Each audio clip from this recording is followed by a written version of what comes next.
Olá, meu amigo e minha amiga, seja mais uma vez bem-vindos aqui ao nosso canal. Pessoal, a gente quando fala de judicialização, né? O que anda acontecendo? Os processos contra o INSS estão aumentando o tempo para conseguir a sentença. E isso agrava a situação do segurado, de alguma forma ou de outra. Como eu sempre falo, né? Parece que as coisas sempre são feitas para arrebentar em cima dos segurados. Nos últimos anos, especialmente depois da pandemia, com o aumento aí de judicialização desses benefícios, de pedidos, o tempo de espera por uma sentença, por um processo contra o INSS tem crescido significativamente. Nós falávamos há um tempo atrás de 18 a 24 meses, já ultrapassou faz tempo isso. Esse tempo está afetando diretamente milhões de segurados que dependem de decisões judiciais para garantir o acesso, por exemplo, a aposentadorias, auxílio ou benefício de prestação continuada. Um dos principais fatores de crescimento de número do tempo é o aumento no número de processos, a elevada taxa de indeferimentos administrativos do INSS. Muitas vezes, segurados apresentam documentação médica, requisitos completos, têm os seus pedidos negados e sem justificativa clara, o que os obriga a buscar a justiça. Mas tem a junta de recursos do INSS, não resolve nada. Esse aumento da demanda acaba gerando sobrecarga também no judiciário, especialmente nas varas previdenciárias. Após a judicialização crescente, o quadro atual de servidores do judiciário e do próprio INSS também contribui para o atraso. A defasagem no número, por exemplo, de juízes, servidores, peritos judiciais tem sido apontadas por entidade como principais gargalos para a celeridade dos processos. Para vocês terem uma ideia, benefício de incapacidade tem que passar por perícia judicial. Está tendo dificuldade. Os peritos não estão dando conta. Perito na justiça não é como no INSS. Perito do INSS é concursado, é funcionário público. Na justiça, não. Na justiça, eles são convocados. Mesmo com iniciativas, tá? Como o juízo 100% digital, audiências virtuais, a resposta ainda não tem sido suficiente. Outro ponto crítico é o tempo necessário para a realização, como eu acabei de falar, das perícias médicas judiciais. Elas são exigidas em processos de auxílio-doença, aposentadoria por invalidez. E em diversas regiões do país, a fila para perícias judiciais pode ultrapassar de 3 a 4 meses, especialmente em cidades com poucos peritos cadastrados. Isso afeta diretamente a fase de instrução do processo, que eles não podem avançar sem essa prova técnica. Muitos processos ficam parados, aguardando a manifestação do INSS após a citação. Apesar dos prazos legais, como de 30 dias para apresentação da contestação, eles não são raros os casos em que a autarquia solicita prorrogação ou simplesmente não cumpre o prazo, o que força o juiz a intimar mais uma vez e atrasando ainda mais a conclusão do processo. Há também fenômeno recorrente aí dos recursos excessivos por parte do INSS, aí é por maldade mesmo, tá? Mesmo em causas com jurisprudência pacífica, quer dizer, a autarquia muitas vezes recorre mesmo quando a sentença segue o entendimento consolidado nos tribunais superiores, o que provoca o envio do processo para uma segunda instância e amplia o tempo total até o desfecho. Quer dizer, o INSS sabe que é causa perdida, mas recorre para atrapalhar.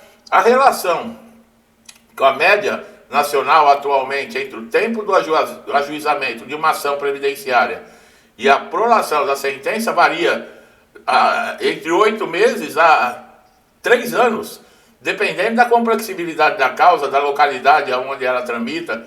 Como nós falamos, em regiões metropolitanas onde há maior demanda, esse tempo costuma ser ainda muito maior. As turmas recursais de juizados especiais federais, que analisam esses recursos de ação com valor inferior a 60 salários mínimos, também estão enfrentando sobrecarga. 60 salários mínimos, pessoal, é um tipo de juizado, tá? É a mesma coisa em valores. Até 60 salários mínimos se paga o atrasado em RPVs. Acima disso, em precatórios, tá?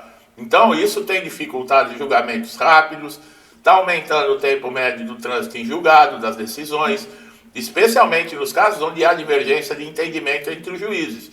Mesmo com o recente acordo de cooperação do CNJ e o INSS para digitalizar e agilizar o fluxo dos processos judiciais, ainda são necessárias mudanças estruturais. A morosidade processual permanece um desafio, afetando diretamente pessoas em situação de vulnerabilidade que aguardam uma decisão para sobreviver. Muita gente, pessoal, está na casa de família, na casa de parente, está vivendo de ajuda de outras pessoas, porque tem que aguardar o processo judicial. Você não pode estar pedindo na justiça um auxílio-doença ou uma aposentadoria por invalidez, alegando que está incapacitado e trabalhando. Então, não tem como. E você, enquanto não sai o processo, você não pode trabalhar. Aí sai lá o processo, a sentença, sai que você tem direito para receber todos os atrasados. Aí todo mundo, nossa, você viu lá? Olha, está recebendo 100 mil. Fica no lugar dessa pessoa todo o tempo que demorou para sair esse processo para ver o que aconteceu com a vida dela. A Defensoria Pública da União, a OAB, estão se manifestando aí preocupados com a lentidão e com a alta judicialização dos pedidos, tá, de benefício do INSS. Estão pedindo reforço orçamentário, nomeação de juízes, melhoria na tramitação eletrônica de processos, mas isso é complicado, ainda mais a situação que nós estamos vivendo hoje. E outro agravante que se soma aí à lentidão é o aumento das revisões de pente fino. Quer dizer, o INSS faz o pente fino achando que vai melhorar, ao contrário, ele aumenta cada vez mais o problema. Porque quem perde injustamente o benefício, por exemplo, no pente fino, vai recorrer à justiça. E a justiça sabe o que está acontecendo. Sabe como é que são feitas essas perícias, que nem pode nem ser chamado de perícia, porque não tem exame, não tem avaliação, não tem critérios, não tem nada. A motivação que é colocada para, por exemplo, cortar um benefício abruptamente é absurda. Colocar que a pessoa está corada, que a pessoa está gordinha, que a pessoa está com boa aparência, isso não quer dizer nada. E a justiça sabe de tudo isso. E os tribunais, o que estão fazendo? Quando caem processos assim, os tribunais já sabem o que vão encontrar, já tem jurisprudência. O INSS é obrigado, ele perde a ação, depois ele é obrigado a pagar todo atrasado de uma vez só. E aí reclamam. Mas aí tem jogada, tá, pessoal? Porque isso entra no orçamento, aí não paga uma parte, diz que pagou, e é dinheiro que vai pro ralo, entendeu? E joga lá pra frente. Você não vê os rolos de precatório? Tinha precatório atrasado, e aí os caras da JBS comprou todos os precatórios. 2 dias depois o governo vai lá e libera aqueles milhões. E os caras compraram os precatórios por 20%, 30% do valor. Quanto você acha que cada um do governo envolvido nisso aí meteu a mão no bolso? Quanto você acha? É tudo na sacanagem, é tudo na base da corrupção aqui. Infelizmente, viu? Muitos segurados têm recorrido aí à chamada tutela de urgência, né? Que é uma liminar para tentar antecipar o benefício. Passam a receber o benefício mesmo antes, mas o juiz, ele não é obrigado a conceder. E outra, é necessário comprovar aí um estado de vulnerabilidade, de falta de alimento, de uma posição que não tem condições de sobrevivência. Em alguns casos, é o que eu falei, mas isso tem que ser comprovado e o juiz não é obrigado, tá? Porque se fosse assim, todo mundo que entrasse com um pedido de incapacidade, era só pedir para o juiz e ele já antecipava o benefício antes, tá?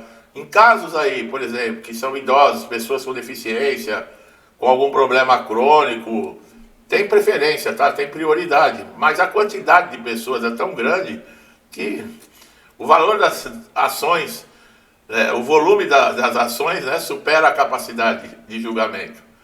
Tá? Isso que está acontecendo. E esse impacto prejudica o segurado. Muitas vezes, é a justiça também que é lenta. Não é, a quantidade. Isso tudo vem da incompetência do INSS. Tá? É incompetência mesmo. O dinheiro que é arrecadado do INSS é o nosso dinheiro. Para onde vai? Quer que eu te fale para onde vai? Se você quiser saber, eu falo. Que a gente sabe. Basta você se inteirar um pouquinho aqui. Antes que eles censurem, né, a verdade, que eles chamam a verdade aqui de fake news. O problema não é mentiras na internet. O problema é que as verdades aparecem na internet. É por isso que tem que censurar a internet. Porque a verdade aparece. Nós passamos antes da internet anos sendo manipulados por uma rede de televisão aí, que é um esgoto, não vale nada, que dizia quem era o político bom, quem era o cantor bom, quem era bom, quem não era, e a gente acreditava. Hoje a internet mostrou até que essa rede não passa de um esgoto, porque sempre recebeu milhões para enganar todo mundo. Entendeu? Por isso que querem censurar a internet, não é por causa de mentira, é por causa da verdade que aparece. Meu amigo e minha amiga, nós somos brasileiros, nós somos sobreviventes, tem que ficar de olho aberto. Para você que está chegando a primeira vez aqui no canal, eu espero que você tenha gostado, entendido o que está acontecendo. Se está com processo judicial, não facilita, continua acompanhando, tá? É importantíssimo. E INSS, pessoal, não tem essa de, vou deitar no sofá e... Não existe isso não, tá? Se você pensar assim, fica de olho, tá? Meu amigo e minha amiga, vocês que estão sempre me incentivando a estar aqui todos os dias, meu muito obrigado. Que Deus abençoe a casa, a vida, a família de vocês com muita paz, saúde, prosperidade, com tudo de bom, tá, pessoal? Tudo que eu desejo para mim e para minha família, eu lhes desejo em dobro. Deixe um forte abraço e até os próximos vídeos.